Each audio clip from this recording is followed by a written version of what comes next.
मित्रों सब नमस्कार। आज का हमारा विषय है देवगुरु बृहस्पति के गोचरीय परिवर्तन के संदर्भ में।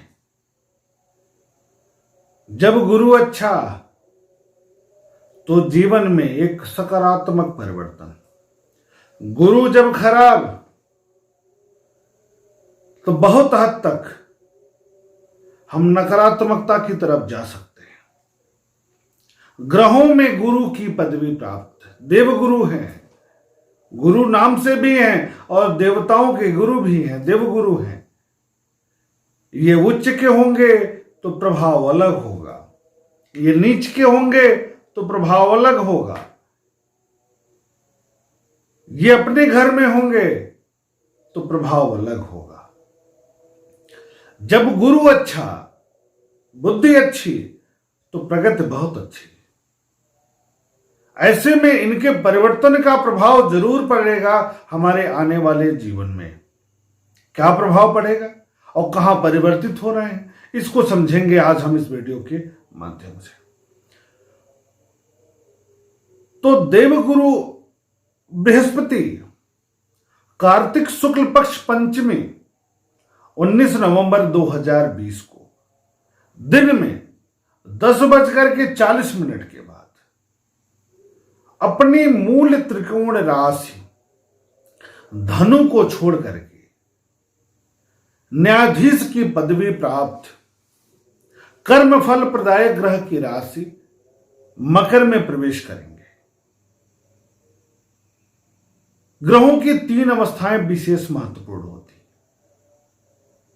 अपने घर में हो, मित्र के घर में हो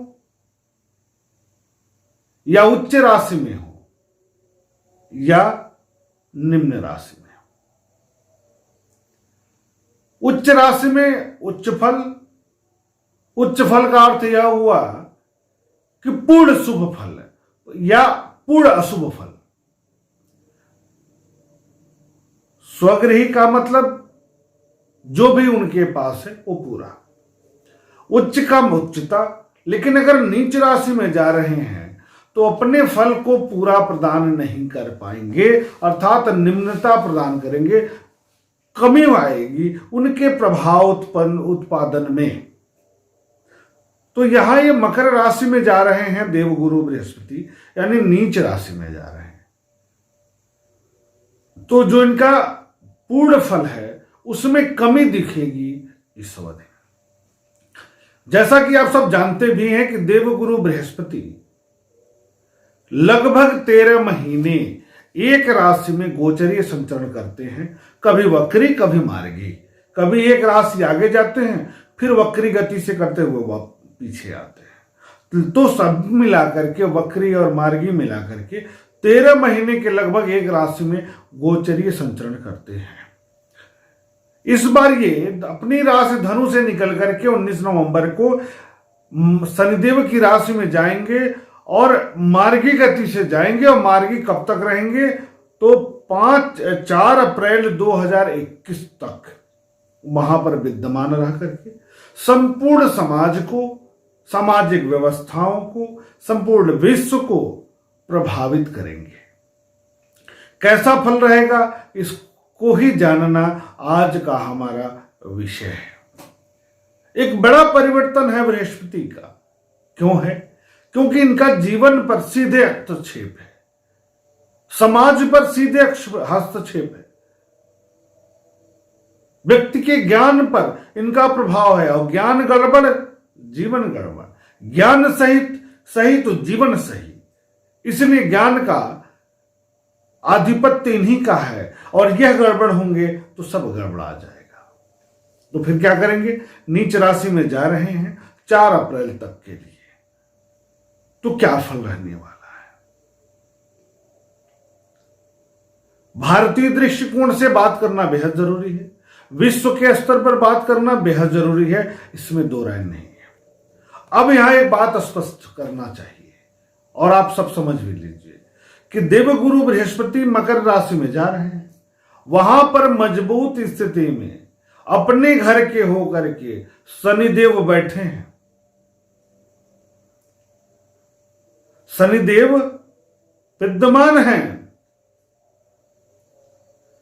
तो शनि से ये पीड़ित भी हो जाएंगे। और नीच राशि में जा रहे हैं तो अपने पूर्ण फल के साथ नहीं जा रहे हैं, मजबूती के साथ नहीं जा रहे हैं, नीच के होकर जा रहे हैं, यानी कम बल के साथ जा रहे हैं।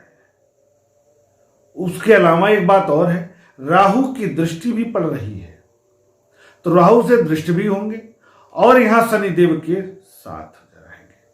तो बृहस्पति पूर्ण रूप से पीड़ित हो रहा है यहां पर, इसमें दो राय नहीं है।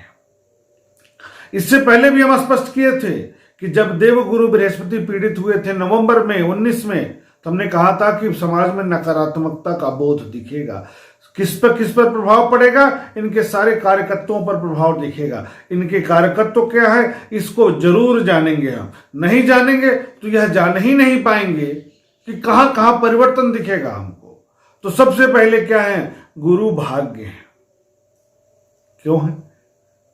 क्योंकि नैसर्गिक कुंडली में, मेष लग्न की अगर कुंडली की बात करेंगे तो नैसर्गिक कुंडली है, तो भाग्य के कारक होते हैं, तो भाग्य के कारक और व्यय के भी कारक हैं, क्योंकि नैसर्गिक कुंडली में व्यय भाव के भी कारक हैं, तो व्यय के कारक हो गए।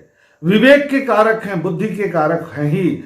ज्योतिषी यानी ज्ञान के विषय में जितनी चीजें की ज्ञान का आदान प्रदान हो, ज्योतिष विज्ञान की बात हो या धर्म की बात हो या ब्राह्मणत्व की बात हो या ब्राह्मण की बात हो या शुद्ध कर्म की बात हो, शिक्षा की बात हो, पुरोहित की बात हो, आध्यात्म की बात हो, सत्य वचन की बात हो, असत्यता की बात हो, ये बृहस्पति के अधीन है।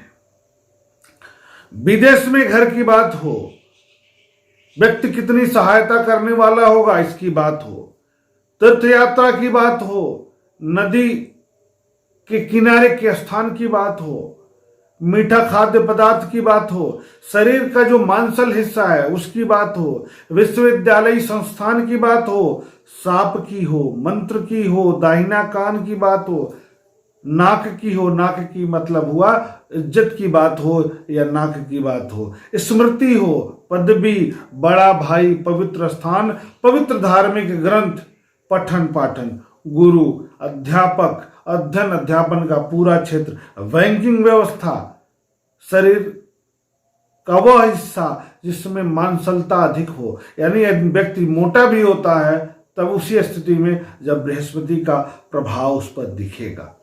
धार्मिक कार्य, ईश्वर के प्रति लालसा, इच्छा, दार्शनिकता, दान, परोपकार, फलदार वृक्ष, पुत्र, पति, पुरस्कार, लीवर, हार्निया इत्यादि बृहस्पति के कारकत्व में आते हैं। जब मजबूत रहेंगे तो सकारात्मक परिवर्तन दिखेगा, नकारात्मक नीच के रहेंगे तो नकारात्मक परिवर्तन इन सभी क्षेत्रों में दिखेगा। पीड़ित हो रहे हैं, राहु से दृष्ट हो रहे हैं, शनि से पीड़ित हो रहे हैं, इसका मतलब है शिक्षण व्यवस्था में अवरोध की स्थिति उत्पन्न होने जा रही है। कब से? 19 नवंबर से लेकर के और 4 अप्रैल के बीच में पठन पाठन में अवरोध, तनाव, विवाद, चाहे वो किसी भी रूप में तनाव की स्थिति हो, शिक्षा जगत में परिवर्तन, नकारात्मक परिवर्तन देखने को मिलेगा, रुकावट की स्थिति आएगी। उसके बाद आध्यात्म के क्षेत्र में परिवर्तन होगा। यह मैं बहुत विस्तृत रूप से बता रहा हूं। इससे पहले की वीडियो में हमने कहा था कि जब बृहस्पति पीड़ित हुए थे 23 सितंबर से पहले, कि पूरे विश्व में व्यक्तियों में त्राहिमाम की स्थिति बनेगी। क्यों? क्योंकि बृहस्पति प्राणवायु है और प्राणवायु जब संकट में होगा तो स्थितियां गड़बड़ होंगी ही, इसमें दो राय नहीं है। पूरा विश्व परेशान होगा और रहा। हमने कहा था 23 सितंबर के बाद कोरोना के मरीजों की संख्या में कमी आएगी, तो आप सब देख सकते हैं। लेकिन मैं यहां फिर कह रहा हूं कि यदि 19 नवंबर तक हम लोगों ने कोरोना की वैक्सीन नहीं खोजी तो स्थितियां पूरे विश्व में भयावह रूप ले सकती हैं 4 अप्रैल तक, जब तक ये पीड़ित रहेंगे तब तक। क्योंकि प्राणवायु है, तो ऐसा नहीं है कि कोरोना से ही समस्या है, कोई अन्य वायरस से भी पूरे विश्व में त्राहिमाम की स्थिति मच सकती है। राजनैतिक वर्चस्व में परिवर्तन दिखेगा, राजनैतिक उथल पुथल में परिवर्तन दिखेगा, राष्ट्रों के मध्य कूटनीतिक परिवर्तन दिखेगा, युद्ध की स्थिति, युद्ध का वातावरण भी इस अवधि में बन सकता है, इसमें दो राय नहीं है। नए मानक मूल्य की तरफ हम जाने की तरफ अग्रसर होंगे, नए मानक मूल्य हमारे सम्मुख आ सकते हैं, विश्व स्तरीय कुछ ऐसे कानून आ सकते हैं जिसके अधीन हम रहेंगे, ऐसी व्यवस्थाएं आ सकती हैं। शिक्षा जगत में बहुत नकारात्मक परिवर्तन देखने को मिलेगा, इसमें दो राय नहीं है। ब्राह्मणों के लिए, सनातन धर्म के अनुयायियों के लिए समय खराब है। बड़े विस्फोट, मंदिरों में विवाद की स्थिति, धार्मिक तनाव की स्थिति, धार्मिक विवाद की स्थिति, ब्राह्मणों की हत्याएं, ब्राह्मणों के विरुद्ध कार्य, ये सारी संभावनाएं हैं इस अवधि में। यह ठीक नहीं है, सतर्कता बेहद जरूरी है इस अवधि में। मैं बार बार कह रहा हूं, जो सनातन धर्मी लोग हैं, सनातन धर्म से संबंधित लोग हैं, एकजुट के रहें, नहीं तो यह समय आपके विरुद्ध जाने वाला है, इसको आप समझ लीजिएगा। हमारी पुरानी गणनाओं के आधार पर आप विश्वास कर सकते हैं, स्थितियां आपके सामने आएंगी, क्योंकि शनि के साथ है, राहु से दृष्ट है, ठीक नहीं है। ब्राह्मणों की हत्याएं, साधु संतों के विरुद्ध कार्य, धार्मिक मेल आयोजनों में कमी, धार्मिकता में कमी, मंदिरों में विवाद की स्थिति, सांप्रदायिक तनाव की स्थिति इस बीच में उभर सकती है, इसमें दो राय नहीं है। यह भारतीय दृष्टिकोण से ही बात नहीं हो रही है, यह विश्व के किसी भी कोने में, हर प्रदेश में, हर देश में, हर राज्य में इस तरह की घटनाएं देखने को मिलेगी, बढ़ी हुई। देखिए, लोग क्या कहते हैं, अरे ये देश है, दुनिया है तो होती रहती है, नहीं, वृद्धि की बात हो रही है यहां कि सापेक्षतया वृद्धि होगी। अब हम भारतीय दृष्टिकोण से इसका बात करेंगे कि क्या प्रभाव रहेगा। तो भारत की कुंडली, हिंदुस्तान की कुंडली वृष लग्न और कर्क राशि की है। वृष लग्न में ये अष्टमेश होते हैं बृहस्पति और लाभ के कारक होते हैं, तो भाग्य भाव में जा रहे हैं। राशि के अनुसार ये सप्तम भाव में, साझेदारी के भाव में जाएंगे, तो राशि की बात हम यहां नहीं करेंगे, यहां हम बात करेंगे लग्न के अनुसार, क्योंकि राशि के अनुसार भी ये बहुत शुभ फलदायक नहीं हो रहे हैं, लेकिन लग्न के अनुसार भाग्य भाव में जाएंगे, लाभेश होकर जाएंगे और भाग्य शनिदेव के साथ में जाएंगे, तो थोड़ी सी स्थितियां अलग रहेंगी, लेकिन फिर भी वही स्थिति वही बनेगी कि भारत का वर्चस्व विश्व स्तर पर बढ़ेगा, भारत का पराक्रम विश्व स्तर पर बढ़ेगा, इसमें दो राय नहीं है। लाभ के स्वामी होकर के भाग्य भाव में जा रहे हैं, तो विश्व में भारत अपना प्रभाव ऐसे स्थापित करेगा जिससे लाभ की प्राप्ति हो, इसमें दो राय नहीं है।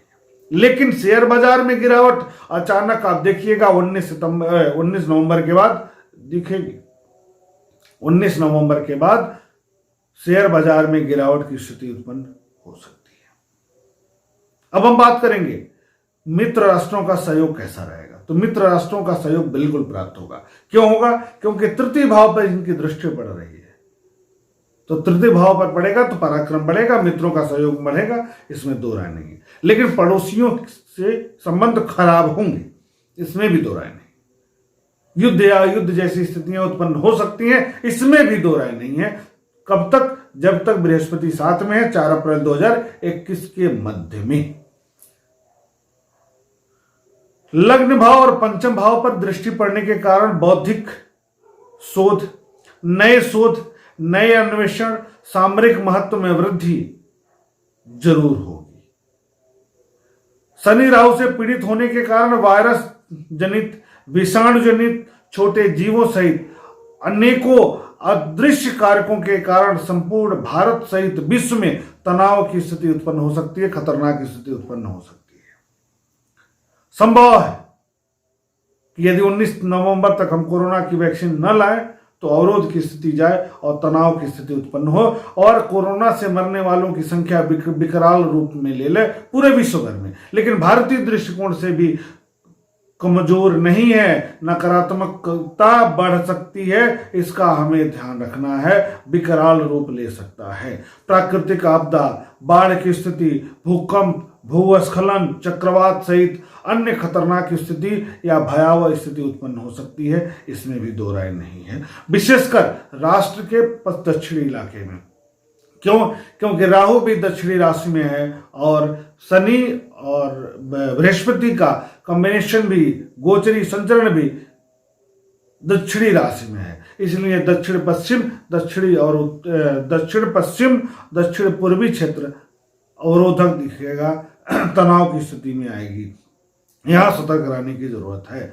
भारत में आंतरिक विद्रोह, जाति एवं सांप्रदायिक दंगे, ब्राह्मणों एवं पुजारियों की हत्याएं, सनातन धर्मियों के लिए अरिष्ट की सूचनाएं हो सकती है। सनातन धर्मी व्यक्तियों के वर्चस्व में कमी एवं उत्पीड़न दिख सकती है।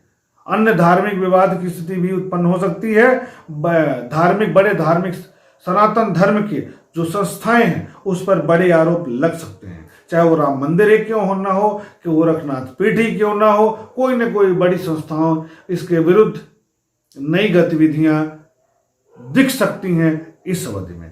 इस अवधि में पूरे विश्व में युद्ध या युद्ध की विकट स्थितियां उत्पन्न हो सकती हैं, इसमें भी दो राय नहीं है।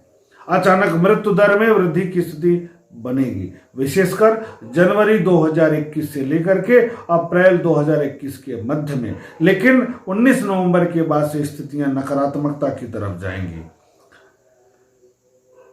पूरे विश्व में नए मानक मूल्य आ सकते हैं। रहन सहन के लिए नए तौर तरीके जन्म ले सकती हैं। नए कानून आ सकते हैं। नए कानून का पालन करने पर हमको विवश किया जा सकता है, इसमें दो राय नहीं है। प्रत्येक क्षेत्रों में सजगता एवं सावधानी जरूरी है।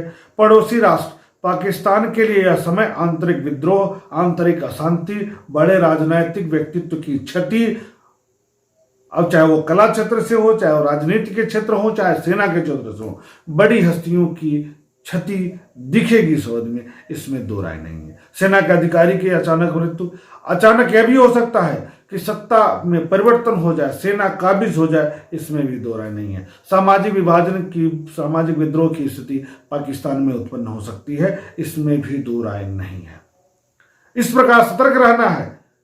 बृहस्पति शनि का यह कॉम्बिनेशन या गोचरीय संचरण पूरे विश्व के लिए बहुत अच्छा संकेत नहीं दिख रहा है, विशेषकर धर्म, शिक्षा, युद्ध, दो राष्ट्रों के मध्य युद्ध विवाद की तरफ हमें सतर्क रहना है और एक नए मानव मूल्य की तरफ जाने को तैयार रहना है।